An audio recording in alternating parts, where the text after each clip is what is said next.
Hello friend, welcome to my YouTube channel Indian GST. दोस्तों, आज हम बात करने वाले हैं जीएसटीआर 3B के बारे में। दोस्तों, बहुत सारे हमारे टैक्स पेयर का यही क्वेरी आ रही है कि सर अब जीएसटीआर 3B में चूंकि डेटा ऑटो पॉपुलेट होके आ रहा है, ऑटो फिल होके वहाँ पे डेटा 3B के आईटीसी वाले कॉलम में आ रहा है। दोस्तों, अगर आप लोगों को ये वीडियो नहीं देखी है तो नीचे डिस्क्रिप्शन में मैंने लिंक दिया है, आप वहाँ पे जाकर देख सकते हो। क्योंकि डेटा अब ऑटो पॉपुलेट होके आ रहा है, ऑटो पॉपुलेट होके नहीं, ऑटो फिल होके डेटा आईटीसी वाले कॉलम में वहाँ पे आ रहा है और ये डेटा 2B से उठाया जा रहा है। तो अब लोगों का यही क्वेरी, सर ये जो क्रेडिट 2B से उठाया जा रहा है, क्या हम यही क्रेडिट लें या बुक्स को रेफ़र करें या 2A को रेफ़र करें?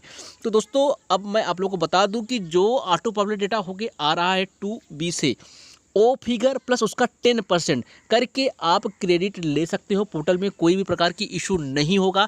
जो भी डेटा अब वहाँ पे ऑटो पॉपुलेट होकर जो भी फिगर आ रहा है, 100 रुपये आ रहा है तो उसका 10% मतलब आप 110 रुपये पोर्टल में डाल सकते हो, कोई भी दिक्कत नहीं होने वाला है। बट जैसे ही आप मोर देन 10% वहाँ पे आप करते हो, 10% से ज़्यादा जो वहाँ पे फिगर दिख रहा है ऑटो पॉपुलेट होकर के, और उसका 10% से ज़्यादा क्रेडिट अगर आप लेते हो, पोर्टल में डालते हो, तो पूरा का पूरा कॉलम ही वहाँ पे रेड हो जाएगा। साथ में आपको वार्निंग भी आ जाएगा, you could send notices from department, आपको डिपार्टमेंट से नोटिस आ सकती है। जैसे ही आप मोर देन 10% वहाँ पे डालोगे 3B में, आईटीसी वाले कॉलम में, जैसे ही आप चेंज करोगे वहाँ पे, दोस्तों वहाँ पे चेंज करने का ऑप्शन दे रहा है, आप जितना चाहे क्रेडिट डाल सकते हो, अपने बुक से हिसाब से डाल सकते हो। बट जैसे ही मोर देन 10% हो जाएगा, आपको वहाँ पे प्रॉपर वार्निंग आएगी कि आपको नोटिस भेजी जा सकती है। साथ में पूरा का पूरा कॉलम ही वहाँ पे रेड हो जाएगा। मतलब इससे ये लगता है कि जो चांसेस है नोटिस आने के, 80% चांसेस ये है कि आपको नोटिस आ सकती है। अब बात करते हैं कि आपको बुक से क्रेडिट लेनी है या आपको 2B से क्रेडिट लेनी है या 2A से लेनी है। तो दोस्तों, अब बात कर रहे हैं, अगर आप 2B से क्रेडिट लेते हो तो आपको ध्यान क्या देना वहाँ पे। तो ऐसे होते हैं जो कि ड्यू डेट के बाद अपना रिटर्न फाइल करते हैं। जैसे मान लो अपना नवंबर का जो हमारा ड्यू डेट होता है मंथली रिटर्न फाइल करने का, ये होता है कि 11 दिसंबर तक रिटर्न फाइल हो जाना चाहिए। तो अगर 11 दिसंबर तक रिटर्न फाइल कर दिया तो ये हमारे जीएसटी के 2B में रिफ्लेक्ट होगा, रिफ्लेक्ट होने लगेगा।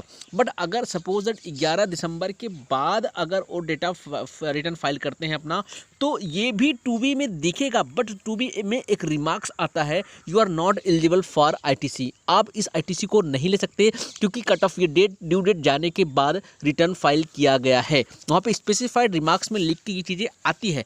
अब इसी तरीके से, तो अब ये जो डेटा 11 तारीख के बाद जो डेटा रिटर्न फाइल की जाती है, किसी भी मंथ की हो, चाहे ये सितंबर का हो, चाहे अक्टूबर का हो, नवंबर का है, ड्यू डेट जाने के बाद जब ये डेटा डाला जाता है जीएसटीआर 1 में, तो नेक्स्ट मंथ में दिखना शुरू हो जाता है। तो इसीलिए अगर किसी ने अक्टूबर मंथ का रिटर्न फाइल किया होगा 11 नवंबर के बाद, अक्टूबर मंथ का अगर किसी ने रिटर्न 11 नवंबर के बाद में रिटर्न फाइल किया होगा, तो ये 11 नवंबर के बाद जो रिटर्न फाइल किया होगा टैक्स पेयर ने, तो ये जो क्रेडिट है ये नवंबर में दिखेगा आपको। ये अब नवंबर में दिखेगा क्योंकि ये अक्टूबर में नहीं दिखा होगा, क्योंकि ये अक्टूबर का ड्यू डेट था 11 तारीख था। बट ये 11 तारीख तक क्योंकि टैक्स पेयर ने रिटर्न फाइल नहीं किया, इसलिए अक्टूबर वाले उसमें नहीं दिखा होगा। अक्टूबर वाले 2B में ये दिखा तो होगा, बट वहाँ पर लिखा होगा कि आप ये क्रेडिट नहीं ले सकते हो।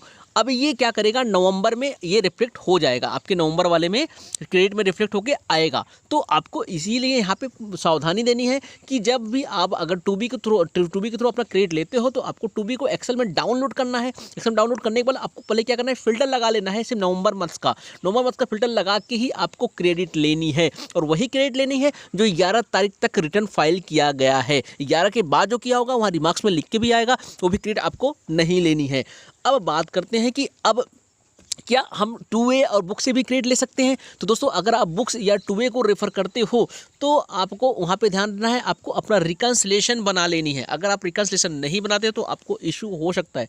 अगर फ्यूचर में कोई भी नोटिसेज आपको आती है तो आप एक अपना रिकन्साइल बना के ज़रूर रखिए, जिससे आपको जब नोटिस आए, आप डिपार्टमेंट जाओ तो वहाँ प्रॉपर तरीके से ऑफिसर को एक्सप्लेन कर सको। आप बोलोगे सर आप बोल रहे हो कि 2B के थ्रू क्रेडिट लेनी है, नोटिस आ सकती है, तो फिर आप बुक्स के लिए क्यों रेफर कर रहे हैं। दोस्तों, अभी मैं इसलिए कर रहा हूँ कि कहीं भी एक्ट में ये नहीं लिखा है कि आप 2B में जो क्रेडिट रिफ्लेक्ट होगा या 2 में जो रिफ्लेक्ट होगा वही आपको क्रेडिट मिलेगी। बट हाँ, एक नोटिफिकेशन आ गया है जो कि बताया है कि आपको 2B के थ्रू ही क्रेडिट लेनी है। बट जो अप्लीकेबिलिटी है उस नोटिस की, वो है अपना 1 जनवरी 2021 से रिफ्लेक्ट नोटिफिकेशन नोटिफाई किया जाएगा।